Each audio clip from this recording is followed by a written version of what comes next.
Nous sommes toujours ensemble dans Afrique Soir. Bienvenue. Si vous nous rejoignez, on voit ensemble les principaux titres de l'actualité. Au Yémen, l'ancien président Ali Abdallah Saleh a été tué aujourd'hui par des rebelles houthis. C'est ce qu'a affirmé une dirigeante de son parti, le Congrès populaire général, et plusieurs sources. Si l'information est confirmée officiellement, elle serait un tournant majeur dans le conflit yéménite.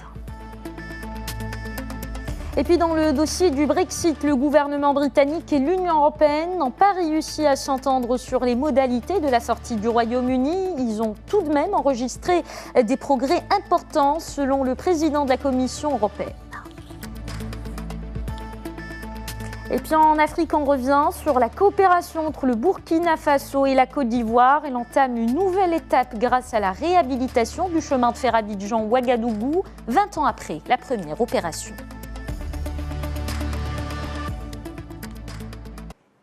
En Afrique de l'Ouest, la coopération entre le Burkina Faso et la Côte d'Ivoire entame une nouvelle ère. Le chemin de fer Abidjan-Ouagadougou sera réhabilité 20 ans après la première opération. Ce chemin de fer long de 1145 km va être en grande partie modernisé grâce à des travaux lancés aujourd'hui à Abidjan. Plus de détails dans ce reportage de Stéphane Soumaourou et Romuald Dago. 1150 km de voies ferrées relient Abidjan à Ouagadougou. Le projet de réhabilitation lancé ce lundi va concerner dans une première phase 853 km de chemin de fer, 50 ouvrages d'art sur le trajet et 31 gares. L'ouvrage s'étend sur 8 ans et la première phase devrait prendre fin en 2021.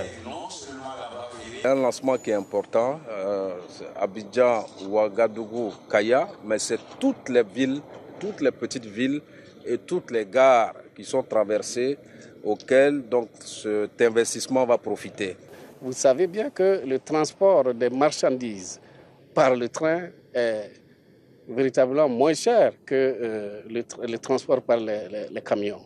Alors donc nous avons foi en tout cas à cette réhabilitation et à cette reprise des transports en masse des marchandises. Ce sont environ 260 milliards de francs CFA qui ont été mobilisés pour la réussite de ce projet. À terme, le trafic passera de 200 000 à 800 000 voyageurs. La capacité de transport des marchandises, quant à elle, sera multipliée par 4 et le trajet durera moins de 26 heures contre 37 heures actuellement. Il est donc prévu de nouvelles rames voyageurs et de nouvelles locomotives pour faire un nouveau service passager qui permettra justement d'arriver à ces 800 000 passagers transportés. De nouvelles rames sont attendues dans 2 mois. Le projet d'extension du chemin de fer de la ville portuaire de San Pedro jusqu'à la frontière malienne sera aussi lancé dans les prochains mois.